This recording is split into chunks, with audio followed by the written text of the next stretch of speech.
वस्तु के मूल्य से वस्तु का महत्व पता चल जाता है।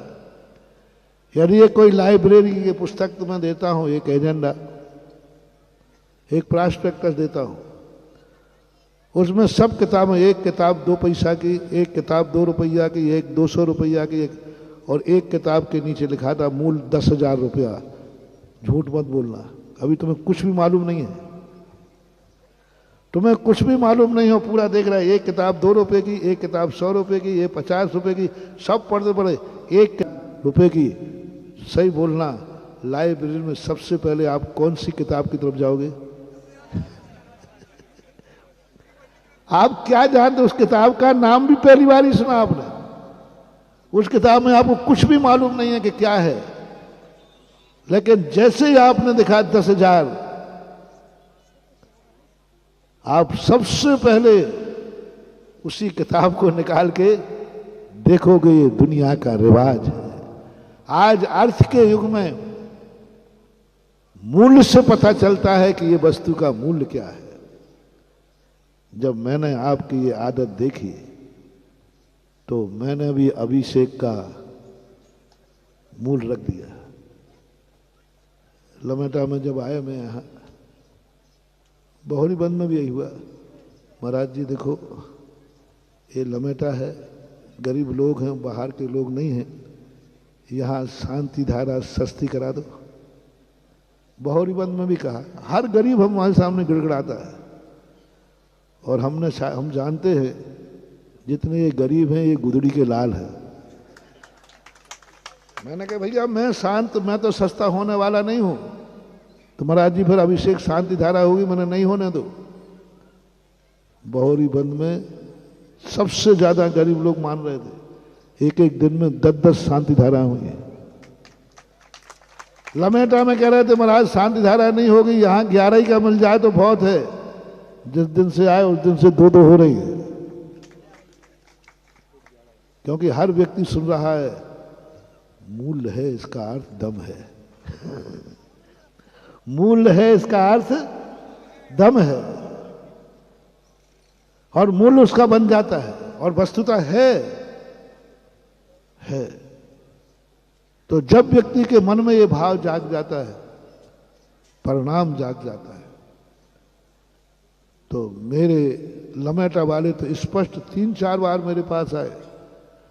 अंत में तो फैसला हो गया, भैया बार बार महाराज के पास क्यों जाते हो? महाराज की सुनो, महाराज की डांट खाओ, और चुपचाप लौट के वापस आ जाओ। इस बार तो यही फैसला हो चुका था। सब बैठ करके निर्णय कर लिया था, हम महाराज के पास जाना ही नहीं है। क्योंकि हम पूछते थे पहले मूल मंदिर का दातार लाओ, मंदिर बनाना कि तीर्थ बनाना। इनका भाव था कि एक कमरा बना ले में, ठाकुर जी बैठा ले में, और अगरबत्ती चालू।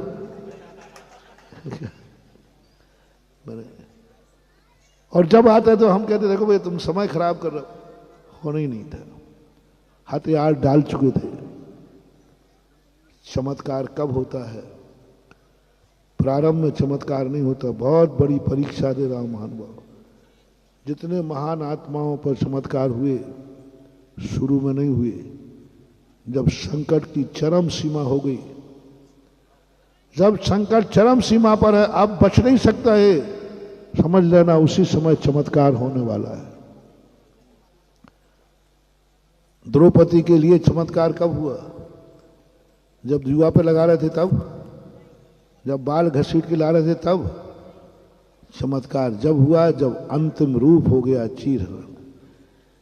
शेर सुदर्शन का चमत्कार कब हुआ? जब आरोप लगाया जा रहा था तब नहीं, जब सूली चढ़ाई जा रही थी तब हुआ। जितने भी लोग मैंने देखे कथाओं में, सबको प्रारंभ में कभी किसी ने भी धर्म का चमत्कार नहीं दिखा। जब बिल्कुल अंत हो जाए, अब कोई उपाय ही नहीं है, बस उसके बाद चमत्कार होता है। पूरे संकट में हीरो पिटता पिटता पिटता मरने लग जाए, बस उसी समय गॉड गिफ्ट होती है। तुम लोग बहुत जल्दी धर्म छोड़ देते हो, बहुत जल्दी धर्म छोड़ देते हो। महाराज इतने दिन हो गए करते, अब कुछ नहीं हुआ, वर्षों हो गए, जिंदगी हो गए। नहीं, अभी तुम जिंदा हो। जिस दिन तुम सोचते हो कि बस महाराज आज मेरा अंतिम दिन है, बस उसी दिन चमत्कार हो जाएगा। और ये मैंने कथाओं में पढ़ा, जितना भी हुआ सबके अंत में जाकर धर्म रक्षा की। और यही घटना मैं इस तीर क्षेत्र पर देख रहा हूं। ये तीर से 3 साल से तुम्हें तड़पा रहा है, 3 साल से मेरी डांट सुना रहा है, फिर भी तुम चले आते थे। मालूम तुम्हारा क्या भाव था, इसलिए आते थे। मैं सोचता भाई तुम लोगों की जब शक्ति नहीं है तो आते क्यों हो।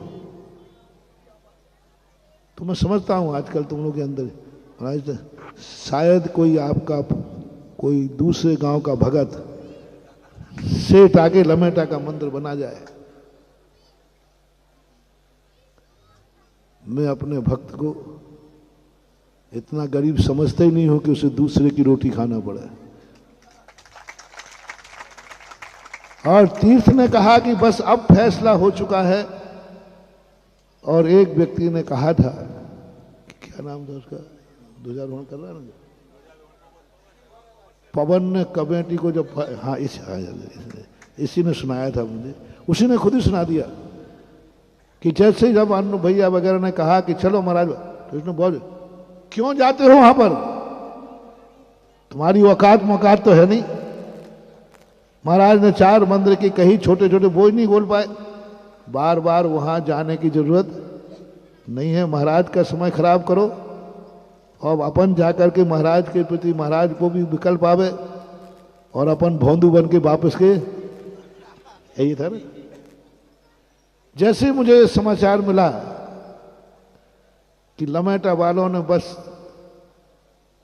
सुधा सागर से तो ये मंदिर नहीं बनना, क्योंकि उनका हाथ बहुत बड़ा है और वो चाहते हैं, वो तो होने वाला नहीं है। सब ने अपनी अपनी लमेटा के सब लोगों ने अपनी अपनी तिजोरियां 10 बार खोल के देख ली।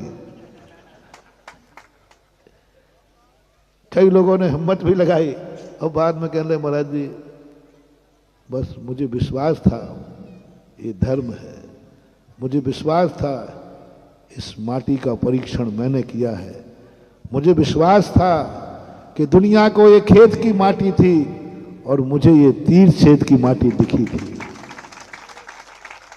मेरा सारा वास्तु दांव पर लगा हुआ था, दांव पर लगा हुआ था।